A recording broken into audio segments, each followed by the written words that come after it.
Welcome to this session on congenital heart disease, ECMO and congenital heart disease. And the session is titled Congenital Heart Disease from Cradle to Driver's Licenses and Beyond. So we're going to cover a whole range of ages and indications for ECMO.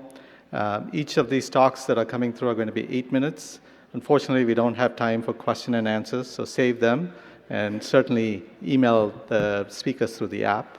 And they may be able to provide you answers. I want to introduce my co-moderator, Dr. Gutierrez, who is from the University of Texas from Monterey, California. He's a pediatric intensivist and neonatologist and is the director of the ECMO program there. So, Renee.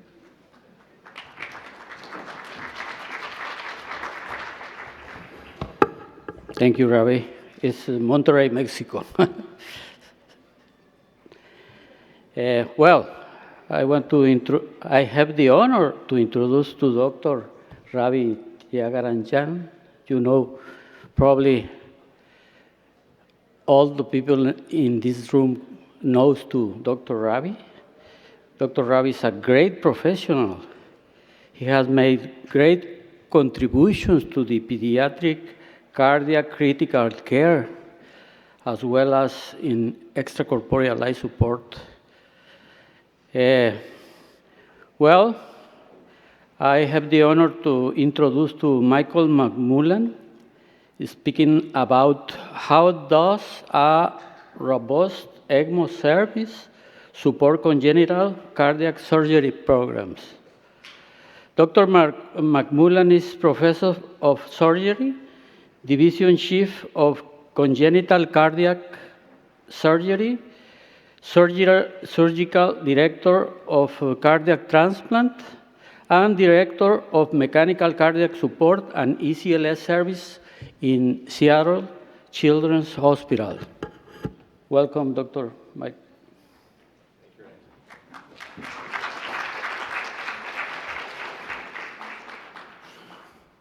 Good afternoon, everybody. I have to admit that when I received the invitation to give this presentation, I thought it was kind of silly that you'd want to know what makes ECMO important for a cardiac surgery program. But then I realized I'm a surgeon, so of course it's important to me. So I'll try to talk to you a little bit about how it's important programmatically and try to convince you that perhaps it's not a dying sport or field. I have no disclosures.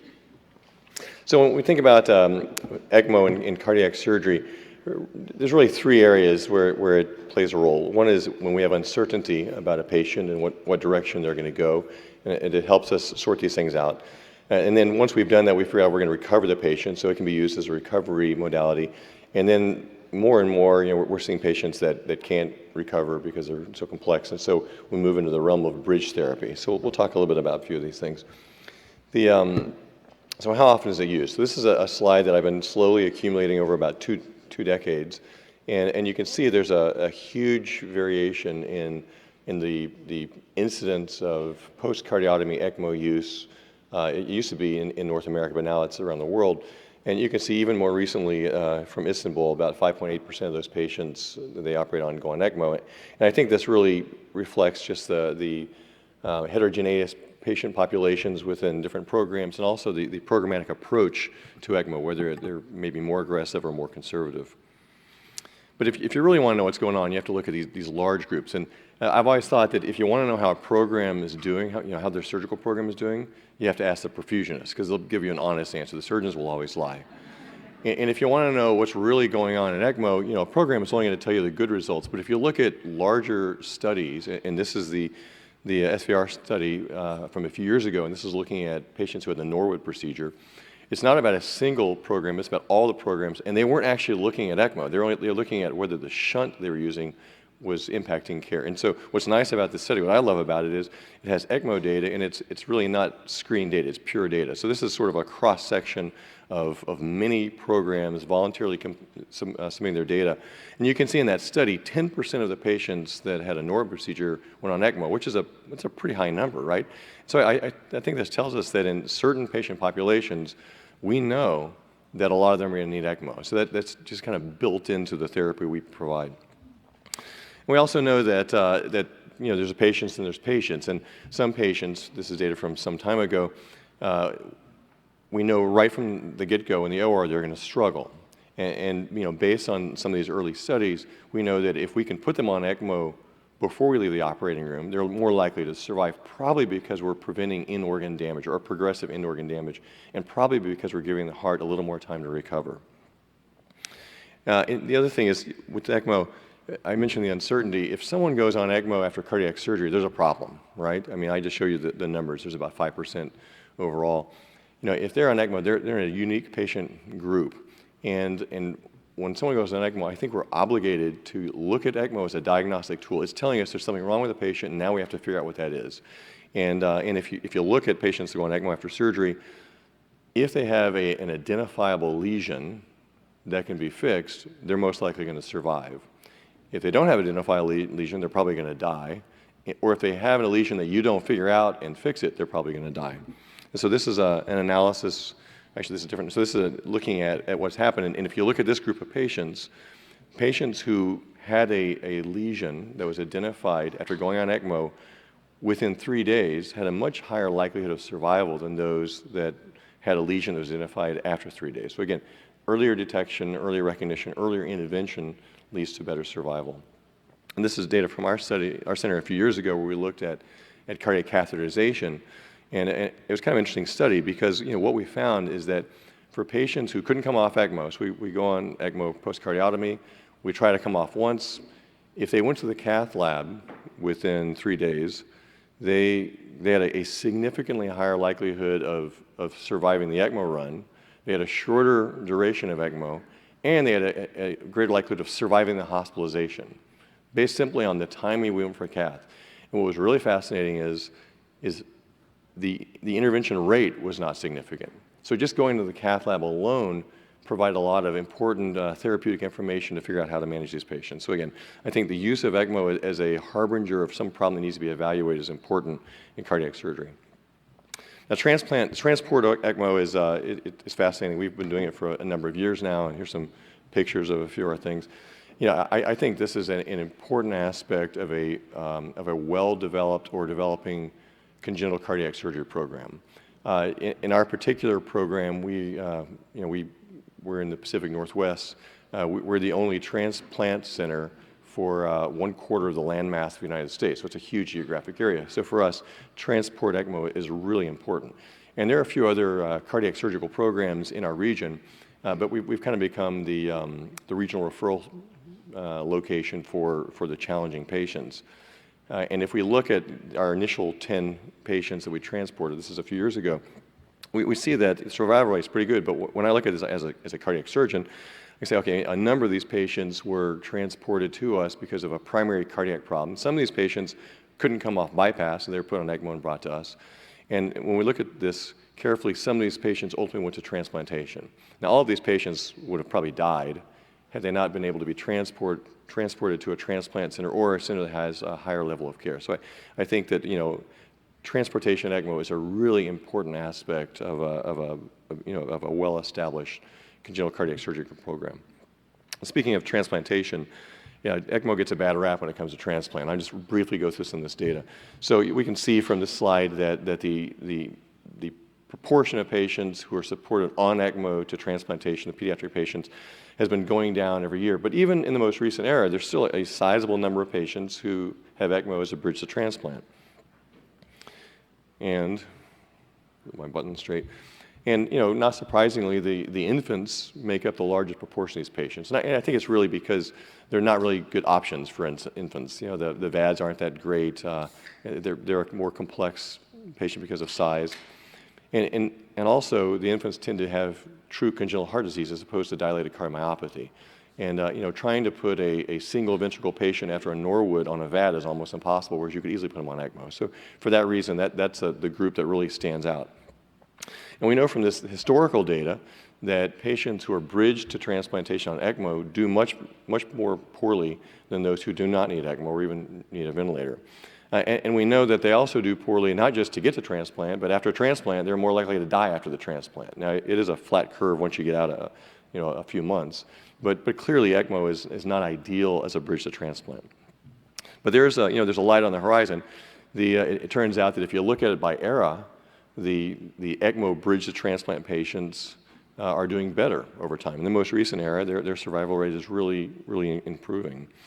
And specifically, if you look at congenital heart disease versus dilated cardiomyopathy, in the dilated cardiomyopathy patient population, it's really quite similar to the VAD patients. And what this suggests to me that it may not necessarily be the ECMO that's causing the problem, it's patient selection. We're selecting the worst patients to put on ECMO, and if you really look at those, you're going to have bad outcomes. Now, this is a really nice study that from STS Intermax looking at adult patients. It's propensity-matched patients. But if you look at patients who are adult patients bridged to transplantation, those who got ECMO or non-ECMO, so these are matched, the outcome is almost identical. And again, this highlights the fact that you really can't just look at ECMO patients as a bridge to transplant by the modality they're using. It's the unique features of the patient that are determining the outcome. And in those patients, the outcome after transplant is really quite similar as well. Now, this is more contemporary data from our ECMO bridge to transplant patients, and you can see that the ECMO patients do worse, no surprise there. If we can transition those patients to a VAD at some point before transplant, they tend to do a little bit better. And if you look at the post-transplant outcomes, they're really quite similar to the ones who don't need any support. And so this is really making a case for ECMO as a bridge-to-bridge therapy, which is I think, relatively mainstream. And if we look specifically at infants, and that's the most challenging population we have, again, ECMO is not necessarily the best mode to get to transplantation, but if you can transition from ECMO to a VAD as an infant, the outcomes are really, really quite similar. So again, I think the notion of a bridge to a bridge is really important. And just briefly, I think that's important because it goes back to the first thing, it's uncertainty. When we put someone on ECMO, we don't know why, we don't know what's happening. And once we realize they're stable from that, to get them to a VAD, it makes them a different patient, and the patient just goes on and we don't know what's happening. So the other end of the spectrum is adult congenital heart disease, and I think we're going to hear a bit more about this in the session. This really is the most rapidly growing aspect of congenital heart surgery anyway, because we've been operating on patients for 50 years now, and they're surviving, and now we're having to deal with all the problems we created earlier in life. And if we look at this data from the ELSA registry, we see that the number of adult patients who are going on ECMO has increased era by era. And so now it's a pretty large number of patients. And if you look at the younger group of those patients, so the ones with fewer comorbidities, the survival rate is going up, or the mortality is going down. So we're getting better at these patients. Maybe it's patient selection, but it's important. It's an important aspect of a congenital cardiac surgery program is how to manage these really, really difficult patients. Because you can imagine, just like the single ventricle neonate, putting a Fontan patient on a VAD can be very challenging, whereas ECMO, it's relatively straightforward. And this is a single center study from Harefield. They were actually, again, I like looking at studies and not looking at the actual intended purpose study, but the secondary purpose. So they were looking at the use of this basically mechanical support system to get the organ to transplant. So if you look at their data, there are 9 patients they reported, about almost half of those patients ultimately required ECMO. And I think this underscores the important element that ECMO plays in this really difficult and growing patient population. And then finally, I'm a surgeon, and we do these complex tracheal reconstructions, and these typically require cardiopulmonary bypass and a sternotomy. But every time I do one of these things, I wonder, why are we doing this? I don't think it's necessary. I do think these patients could be easily managed by otolaryngologists without having to have cardiopulmonary bypass by using ECMO. And I think we've considered it on one of our patients, but there's no reason we couldn't do that. So I think that there's an opportunity to expand the use of ECMO beyond just the cardiac surgery realm, and maybe give up some of these, up until now, cardiac surgical procedures to other specialties who may be equally capable of doing it. So in general, I think, how does ECMO help a cardiac surgical program? Well, it's important if you have uncertainty, if you have a potentially reversible problem, if you think the patient's condition is changing and you don't want to commit to a long-term mechanical therapy device, or they may be switching back and forth between candidacy or lack of candidacy, or if there's other options that are not available, and ECMO may be in a certain set of patients the best possible option. Thank you very much.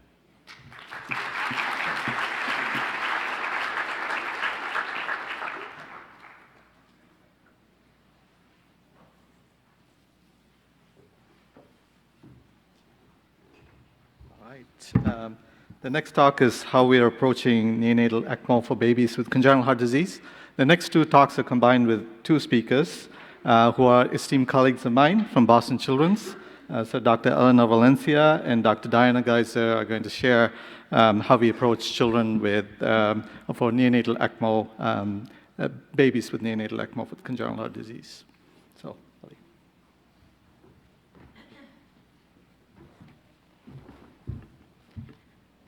I'd like to thank the steering committee for this opportunity today. So today, we'd like to emphasize the critical natures of both neonatal physiology and congenital heart disease as separate as well as additive entities. We'd like to highlight our institutional multidisciplinary approach to neonates with critical congenital heart disease. And we'd like to provide an overview of neonatal cardiac ECMO, specifically focusing on the perioperative period, as well as special considerations to take in the neonate with critical congenital heart disease. When we think of the neonate, they undergo a tremendous physiologic transformation as they're coming out of the fetal period. Specifically, what's pertinent to neonates with critical congenital heart disease, as the lungs inflate, the pulmonary vascular resistance decreases. As the placenta is separated, the systemic vascular resistance increases. And finally, in the neonate who has a postnatal diagnosis of congenital heart disease that is critical, the ductus arteriosus will close in a matter of days to sometimes weeks, and then become a very critical situation. Moreover, the neonate also has an immature neonatal myocardium. It's fibrous, it's calcium dependent, and therefore poorly compliant. Therefore, we often think of it as being heart rate dependent. Further, the neonate has inefficient respiratory mechanics. The closing capacity occurs at a greater capacity than the functional residual capacity. The neonate has great elastic recoil, meaning they're also prone to atelectasis. And finally, they require a lot of metabolic demand in order to maintain normal respirations, to maintain adequate gas exchange.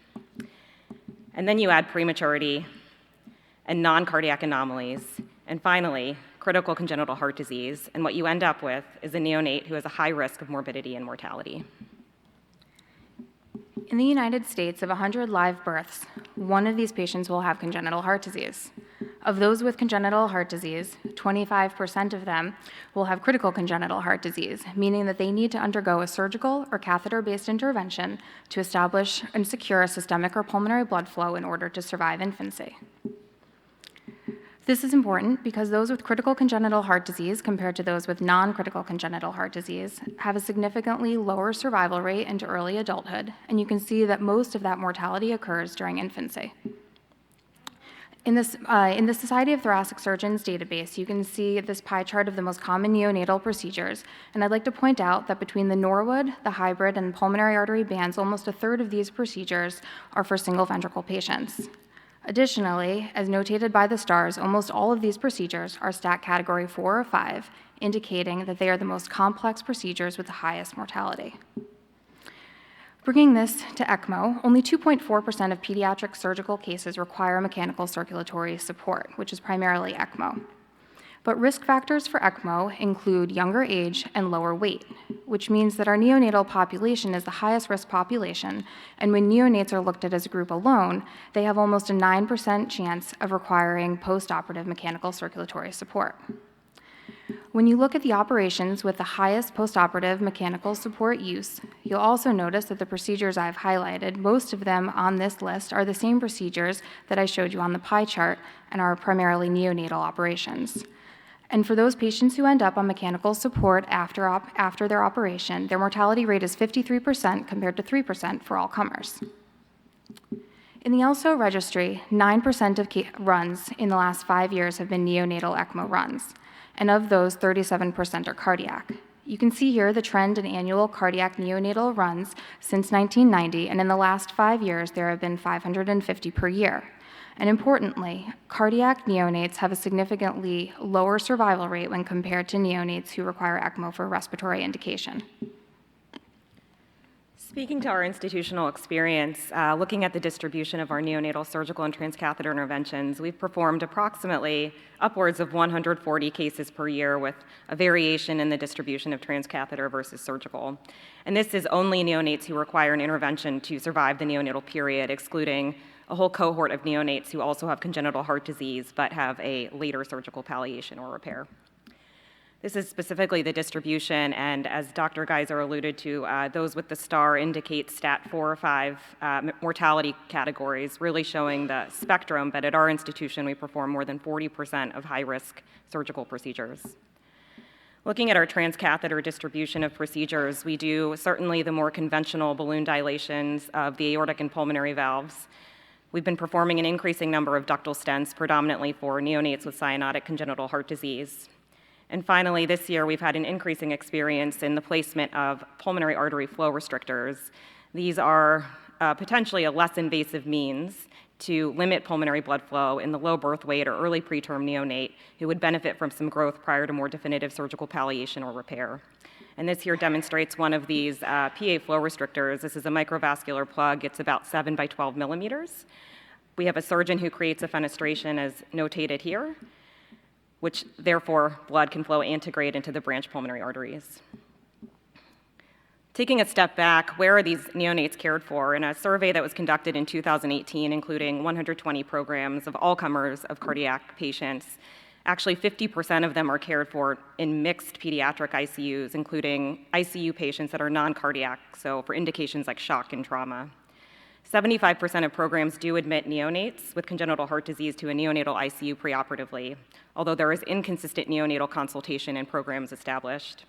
And finally, 100% of these programs in this survey did report ECMO utilization, although importantly, 10% of them admitted not having ECMO utilization available 24/7, meaning you might have a neonate who develops low cardiac output syndrome in the middle of the night postoperatively, and ECMO may not be available.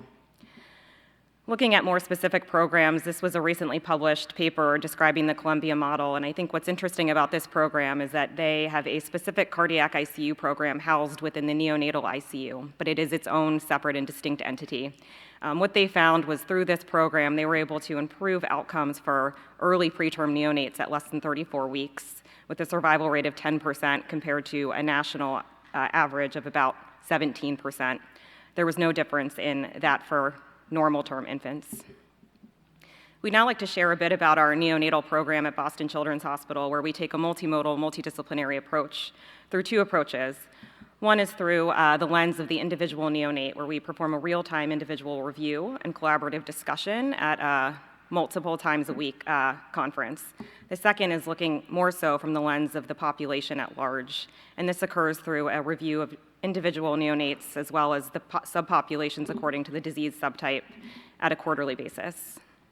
This occurs with a working group entitled the Neonatal Cardiac Care Consortium that is comprised of a multidisciplinary team including cardiac anesthesia, cardiac intensive care with both nursing and physician representation, cardiothoracic surgery, interventional cardiology, and neonatology. We'd now like to take you through a specific patient's journey to share what this experience will look like. Once a fetus is diagnosed with a congenital heart disease that is critical, our fetal cardiology team gets involved. They deliver prenatal counseling, and if care is proceeded with, a delivery and disposition plan is determined. This here is a snapshot of a list of neonates that we get every week that details the incoming neonates, and this is to allow for care coordination to happen before the neonate is actually delivered. It details their relevant fetal diagnosis, the physiology, the anatomy, as well as a potential triage plan pending that nothing changes. If there's a high-risk neonate as the one highlighted here, one with a dysplastic tricuspid valve at risk for severe tricuspid regurgitation and pulmonary regurgitation, then we have a high-risk prenatal CICU consult team that will get involved to provide an additional layer of guidance surrounding delivery management as well as transfer management. As I mentioned, care coordination starts early, and it involves a primary team in the cardiac ICU, a primary cardiologist, an interventional cardiologist, and a neonatal cardiac surgeon. We have 7 at our institution who rotate in pairs of 2 every week, and if a neonate is delivered during their time, they will assume care. In addition, we have a robust cardiac imaging team, cardiac anesthesia team, and then once the neonate is delivered, we have a dedicated cardiac ICU nutrition team and a formally established neonatology team that cares for these neonates with congenital heart disease in collaboration with us.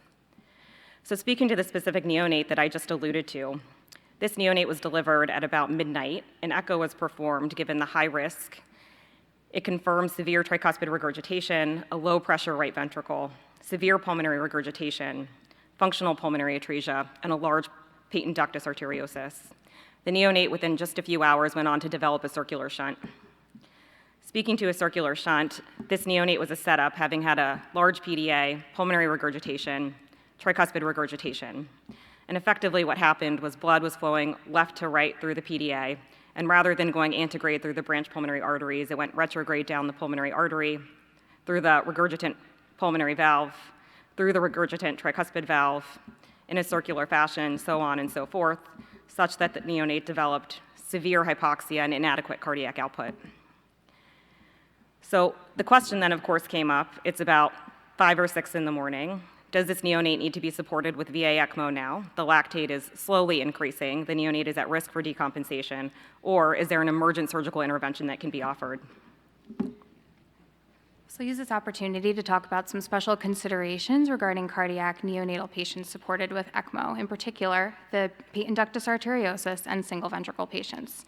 For patients, single ventricle patients palliated with a BTT shunt or who have a PDA, there is a differential in resistance between the low pulmonary vascular resistance and high systemic vascular resistance, which can lead to differential blood flow through the aortic cannula. In this scenario, you have to be mindful of your cardiac output and oxygen delivery, and even though your ECMO flows may seem to be adequate, if there are markers such as a rising lactate or a lactate that's not clearing, it may indicate that you're not actually providing the patient with enough support. You also may run into trouble with pulmonary overcirculation and congestion. If these problems are noticed, then management of the ECMO circuit may need to be modified, including things such as increasing ECMO flows or considering procedures to limit runoff, such as clipping the BTT shunt or snaring the PDA. In comparison, for single ventricle patients palliated with a right ventricle to pulmonary artery conduit or a Sano, one needs to be mindful of right heart decompression as well as the presence or absence of native ejection. If the right heart is fully decompressed or there is no native ejection, then there will be little blood flow through the conduit, putting it at risk of thrombosis. Of course, all of this low flow versus high flow needs to be taken into consideration with regards to patient-specific considerations. If your patient has just been put on ECMO and you're in the initiation and resuscitation phase, you may require higher flows. You may want slightly lower flows if you're trying to promote native ejection or trying to limit afterload on a recovering myocardium. Or you may decrease flows further as you enter the weaning phase of ECMO support. Additionally, even if your patient has a BTT shunt or a PDA, what was their indication for needing ECMO? If it was inadequate pulmonary blood flow and hypoxia because the BTT shunt is thrombosed or the PDA is restrictive, then that also will affect your management strategy. So this decision was then taken to our multidisciplinary neonatal rounds. This year actually transitioned in the COVID era from what was previously bedside rounds with the CICU and the cardiothoracic surgical teams. Following the onset of more virtual conferences, it became a very multidisciplinary collaborative discussion amongst the multiple stakeholders listed here. In addition, as I previously alluded to, we also evaluate these patients according to subpopulations to make sure that we are looking at various outcomes according to both our historical metrics and STS metrics, and we use the green-red system to identify when we are on track versus when we are off track and require more of a systematic review to implement some sort of change. Following neonatal rounds with this multidisciplinary conversation, the decision was made to proceed for a modified Stearns operation that morning, including ligation of the pulmonary artery, fenestrated tricuspid valve exclusion, atrial septectomy. The ductus was left open for pulmonary blood flow. Within 24 hours, the neonate had a cardiac arrest, was cannulated to central veno-arterial ECMO. An echo performed after cannulation showed that our patient had right ventricular distension, which was bowing into the left ventricle and compromising systemic output. I'll use this as a segue to discuss the impact of residual lesions, which Dr. McMullen has already also told you about. In this paper that looked at a variety of infant surgical procedures and of varying complexity, patients were grouped according to their residual lesion. Residual lesions may be an anatomic abnormality, such as a residual coarctation or VSD, or as in the case of our patient, it may be a residual abnormality in hemodynamics, which is unfavorable. What's important here is that across procedure complexity, there's a 15 to 33% chance that patients have a residual lesion score of 3, which in this paper meant that they had a major residual lesion or an unplanned reintervention. And for these patients, compared to the other groups, they had fewer days alive and at home in the first month of life or first 2 months of life for the single ventricle patients. There's a lot of literature about identifying and treating residual lesions, and I'll highlight 2 of them here. As you'll remember, neonatal cardiac surgical patients, only a small portion of them require postoperative ECMO.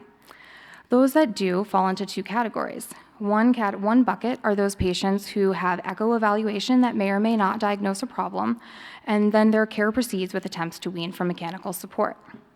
The second bucket, which I'll call the Echo Plus bucket, are the patients who have an echo evaluation and then may undergo any combination of the following: a cardiac cath that may be diagnostic or interventional, a diagnostic cardiac CT, or go back to the operating room for a further surgical procedure.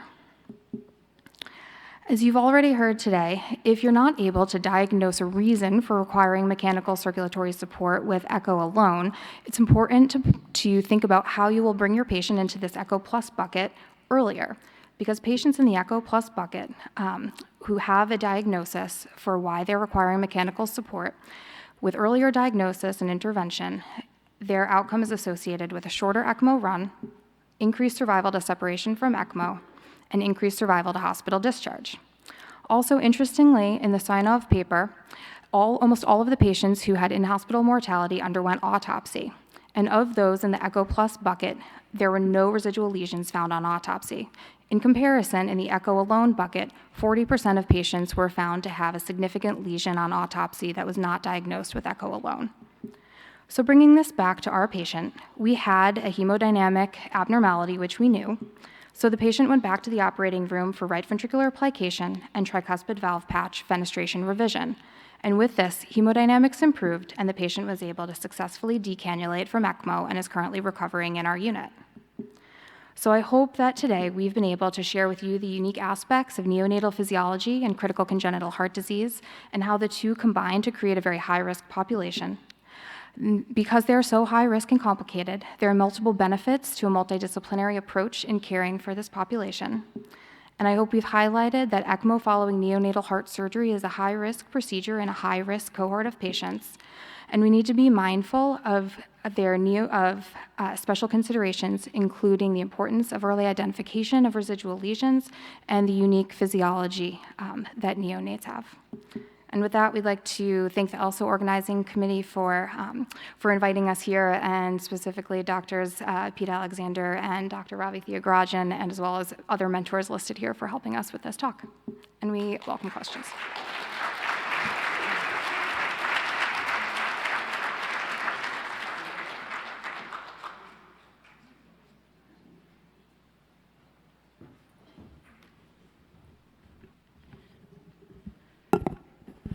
Next, I have the honor to introduce to Nneka Alexander.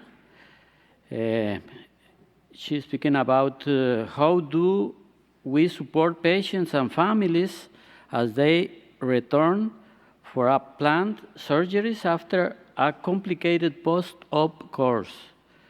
She's working in Children's Healthcare of Atlanta. She's a doctor of psychology and clinical training by University of North Carolina and completed her fellowship in clinical psychology by Emory University School of Medicine.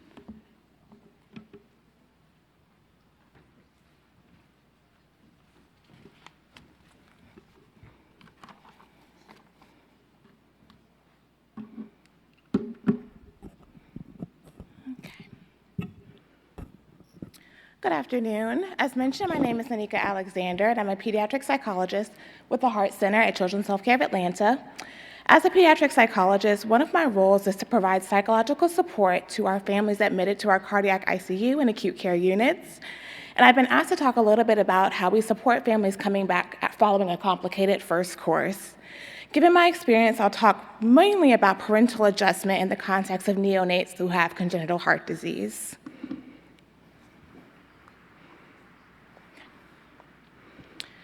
As has been mentioned, the number of ECMO runs for neonates with CHD has been steadily increasing.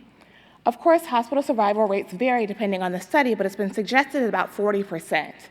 And parents are highly aware of the critical nature of ECMO, and their perception of their child's complicated first course can negatively impact their appraisal of the situation, as well as their psychological well-being and their relationship with others.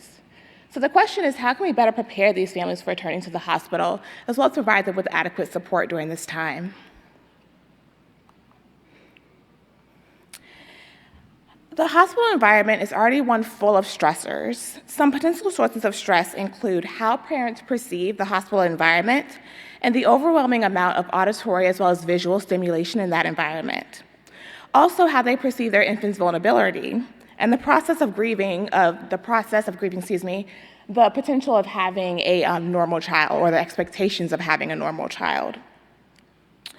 Also, being both physically and emotionally separated from the child can serve as a source of stress. And observing the physical and behavioral characteristics of the child, for example, seeing their child for the first time in this critically ill state. Even with our best efforts, there are challenges to coping with these stressors. As mentioned, with the low survival rate, there's a lot of uncertainty regarding the child's prognosis and survivability. And also with the child being so tenuous, it's almost impossible for the parent to parent, quote unquote, in the traditional sense. And that tends to lead to very invasive and pervasive general feelings of helplessness and hopelessness.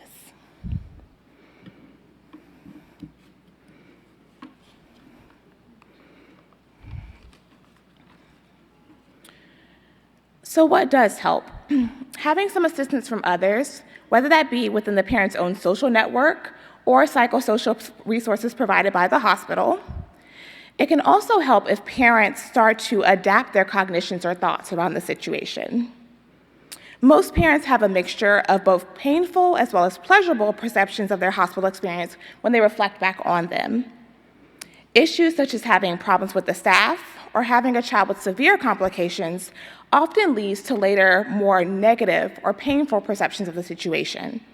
However, if parents feel supported in the moment and they do not have staff problems, when they reflect back on their experiences, they do report more pleasurable experiences. Parents also tend to fare better if they do some cognitive work and try to find purpose regarding the crisis. For example, they may rationalize ECMO as a benefit because it aided in their child's recovery.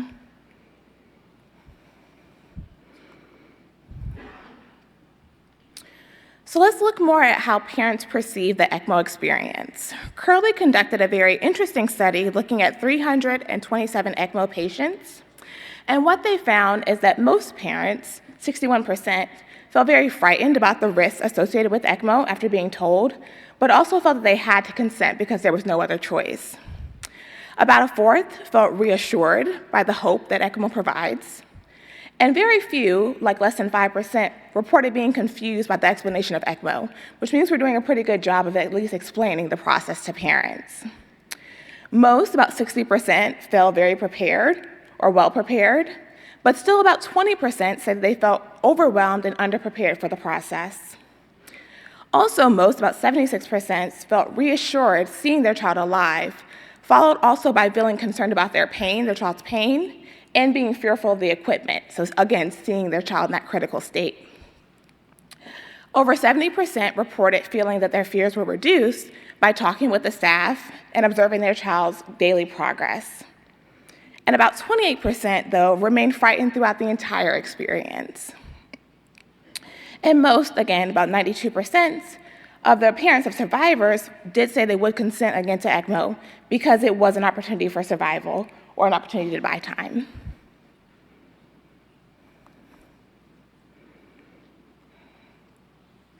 So having a child placed on ECMO is leaving a real impact on parents as well. In a study of 52 parents, symptoms of post-traumatic stress were observed in both mothers and fathers, with 20% meeting clinical criteria for a diagnosis of PTSD. We're also seeing that these symptoms can be long-lasting. So Lewis found that about 1 month after surgery, we're still seeing about 11% of mothers and 4% of fathers reporting symptoms of post-traumatic stress. Even 3 months out, we're seeing about 30% of parents reporting these symptoms. And then even as far as 9 months out, about 17% of mothers and fathers reporting some type of post-traumatic stress symptom.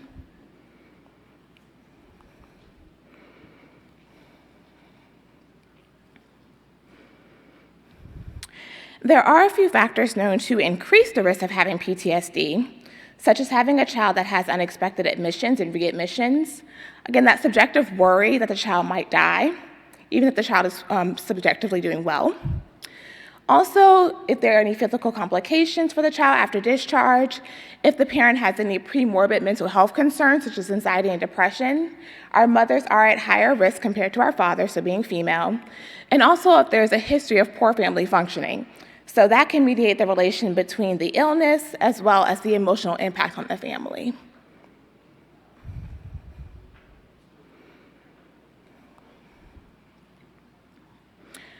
So there are some things that we can do, particularly for families that we know are returning for a second stage surgery. When the resources are available, we can provide our families with very intense psychological support.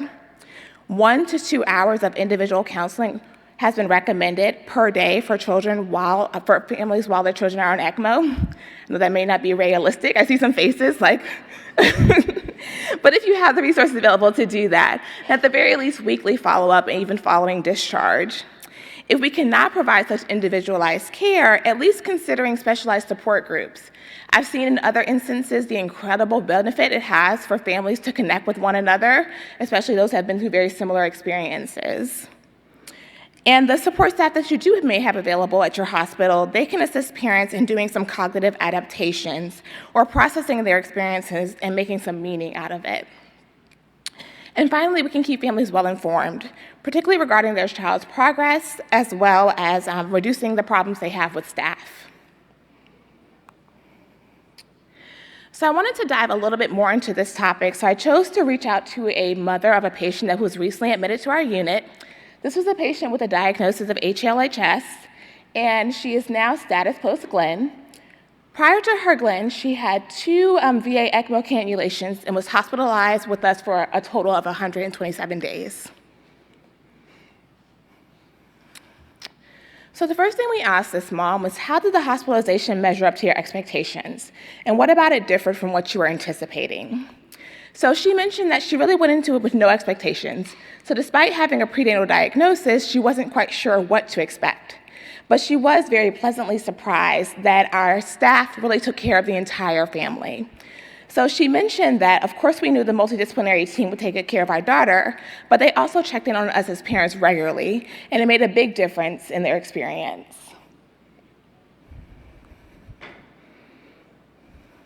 We asked about the most challenging aspect of having another surgery following ECMO, and her answer very quickly was the fear or the possibility of being put back on ECMO for a 3rd time. She even talked about how she's not sure if she would consent again, just considering how scary and overwhelming the process was in going through it twice.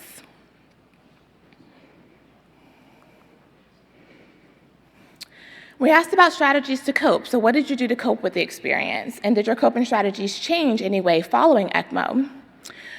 This parent, she had a medical background, so she talked about using a science-driven standpoint, did a lot of research, looked at a lot of medical journals, asked a lot of questions, so that was beneficial for her. But also that idea about social support. So she relied on her partner or husband a lot, her priest, so she reached out and found some religious supports, even pleasurable activities like watching Harry Potter and reading. She even read to her child, which was a way for her to cope in the moment. Just being together with family and feeling supported by the staff for the take-home messages. And finally, we asked, was there any advice or suggestions you would have for parents going through similar experiences? And her advice was not to hesitate to ask.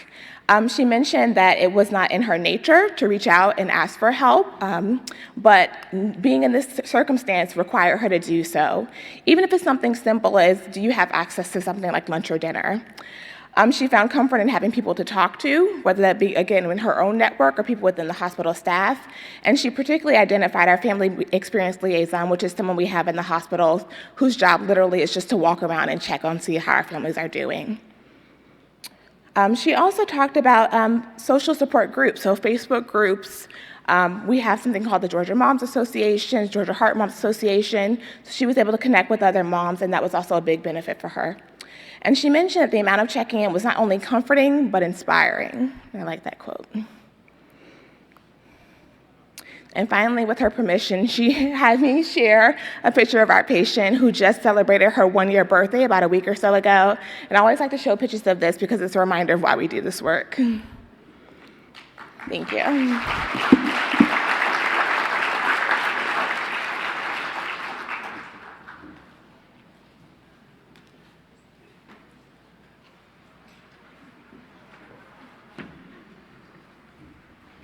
Okay, the final talk of the session is from Dr. Mark Anders. Dr. Anders comes to us from Baylor College of Medicine and Texas Children's Hospital. He's the director of ECMO and also is chair of the Scientific Review Committee for ELSO. Mark, his topic is going to be, how is ECMO for congenital heart disease different when my patient has a beard? And thank God I shaved my beard off this morning. How does it go forward and backward? Oh, just press, okay. So good afternoon, everyone. Thanks, Ravi. Thank you all for having me here. I do have 2 disclosures. Number 1, I'm German. I do have an accent. Number 2, I hate beer. However, I'm one of the critical care physicians at Texas Children's Hospital, and we had the luxury really to open an adult congenital heart disease unit for the last 2 years. It has steadily grown for now quite some months, and now we have 16 beds open. So I combine this talk a little bit about what I found in the literature and our own experiences, what we had.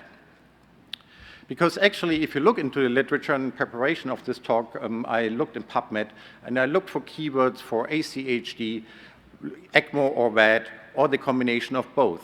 And yes, we do have ample experiences about ACHD, obviously an exponential rise about ECMO and VAD publication, but really just 50 to 70 publications each year about the combination of ACHD and ECMO. So I would like to encourage you here today, as a medical community, really start to collect data, make a database specific for this patient group, which is not available at the moment.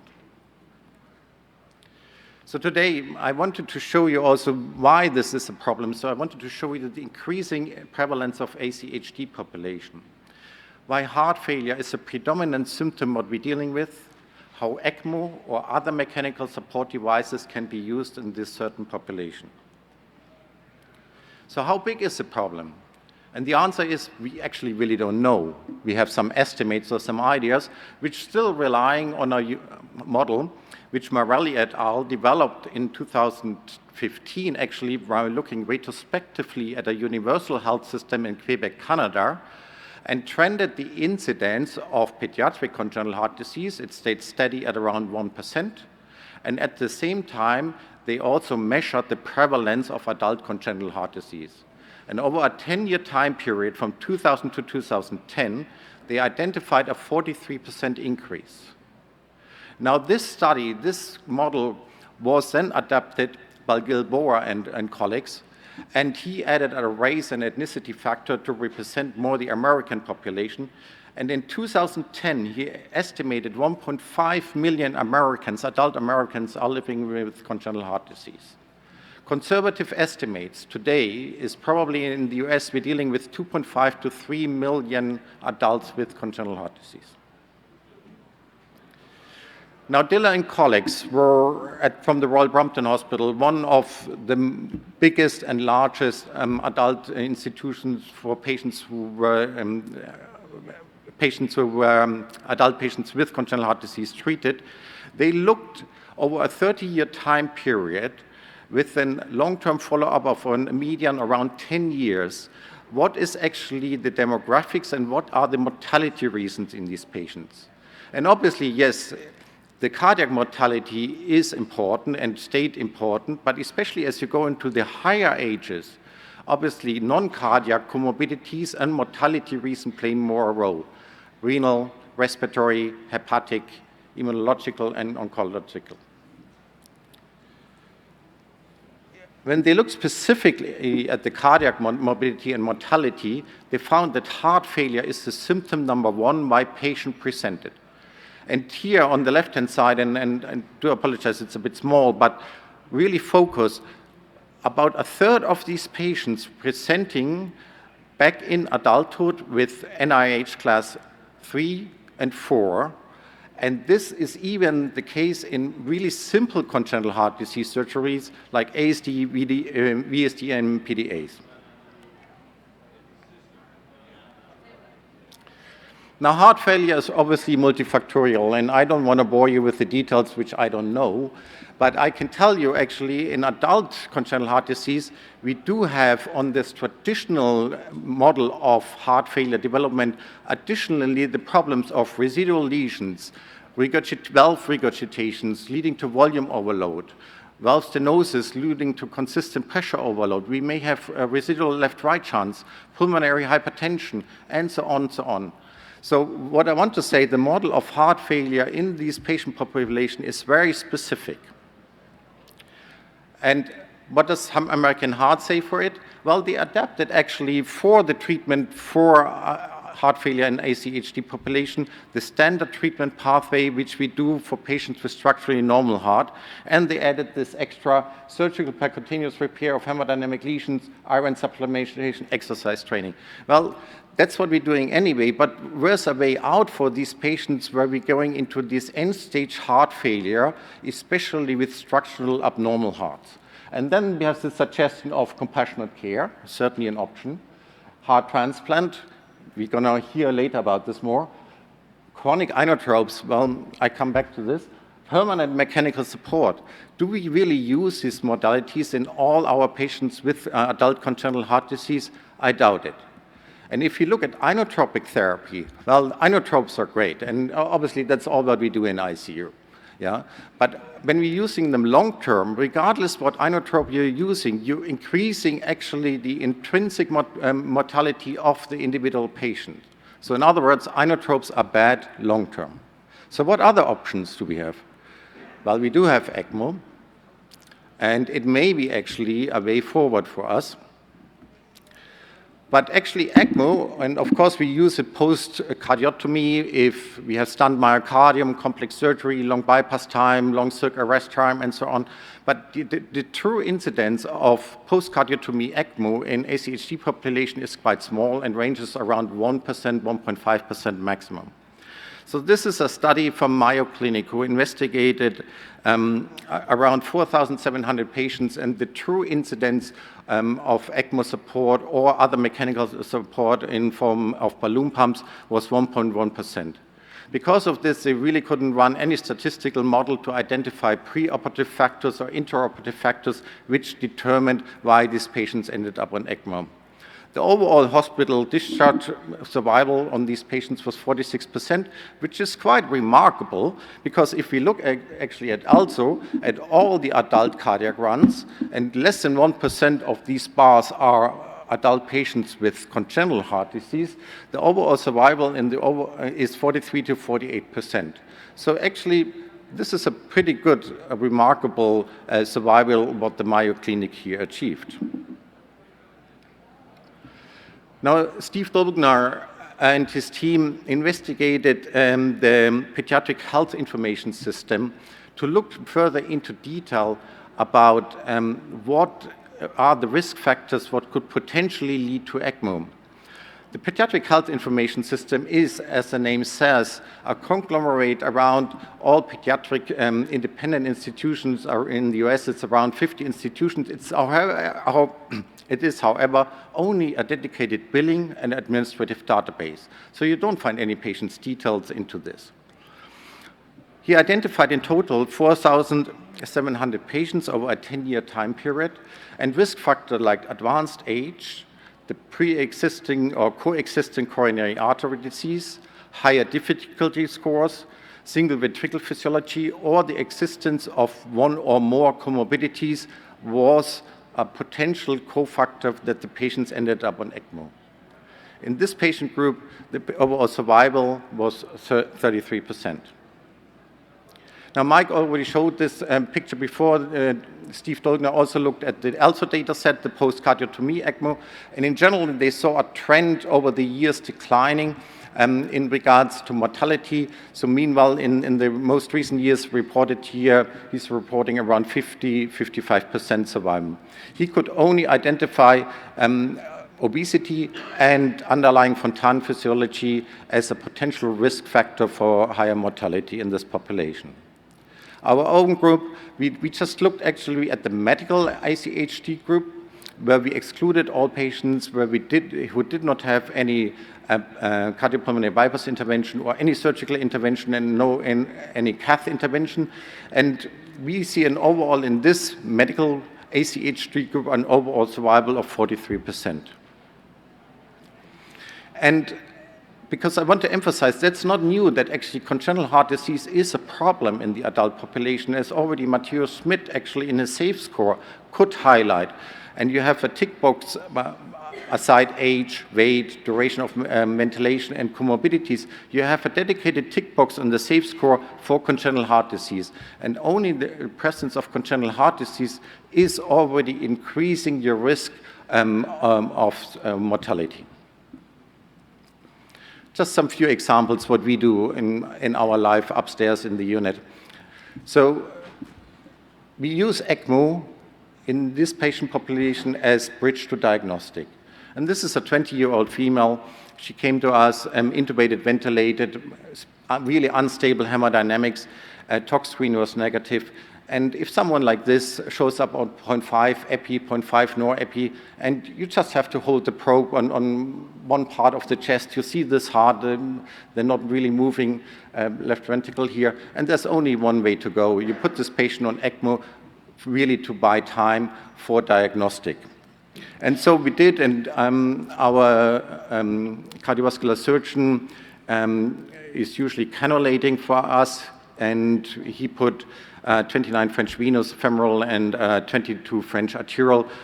We sew generally a chimney graft onto the artery to not do a retrograde reperfusion catheter. We also place early a Swan-Ganz catheter in pretty much all our patients if we can, simply because we really a unit, a center where we really say early decompression for the left ventricle, if a biventricular circulation is existing, is important for early recovery of the heart. This patient really, within 48 hours, she was able to wean off ECMO. From the recovery and from the genetic study, what we then did, we could find this patient had Takotsubo cardiomyopathy. Now it's getting more complex because now we're getting in the real congenital heart disease world. So 42-year-old with detransposition, already had a setting, so atrial switch operation, had an out-of-hospital cardiac arrest. We knew he had a chronic subaortic MRV failure. He had previously malignant atrial arrhythmia, had AICD and DDD pacemaker implanted as well. But when he showed up to us after the out-of-hospital cardiac arrest, obviously intubated, ventilated, again, massive inotropic support, and unclear neurological status at this stage. So again, this patient was cannulated via FEM veno-arterial ECMO. You can see here the systemic right ventricle. Even if it's a long axis, you may really say this is not really moving appropriately. So we have the luxury at Texas Children that we have a broad repertoire of mechanical support devices, and in all fairness, we use pretty much everything what's also in the adult world available. So in this patient who showed really an excellent neurological recovery, an excellent renal recovery, and we could wean off all the inotropes, but the heart was not really pumping as we wanted, especially the systemic RV was not pumping.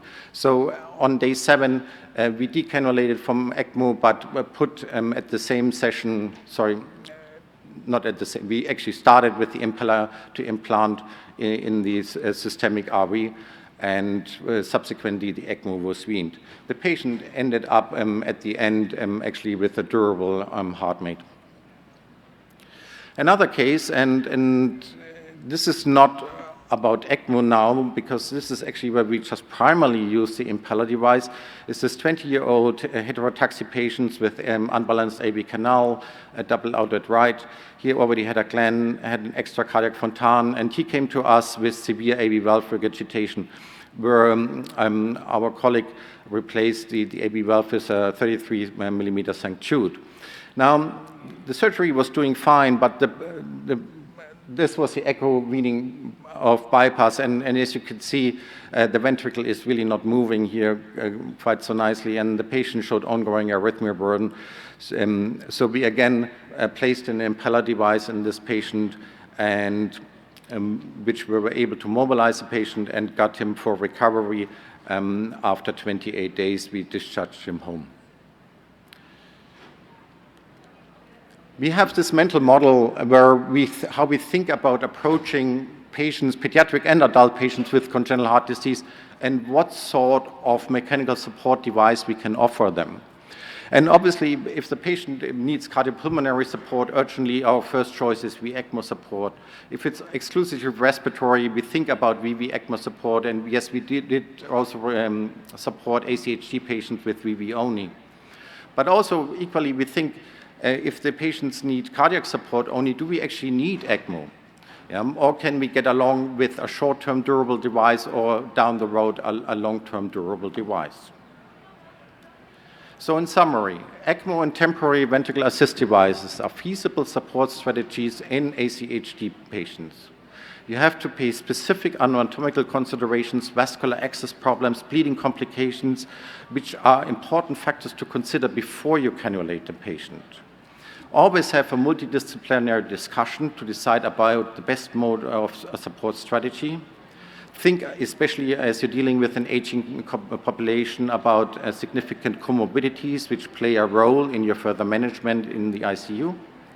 And heart failure remains the major mortality factor where we have to focus on further research in future. Thank you very much.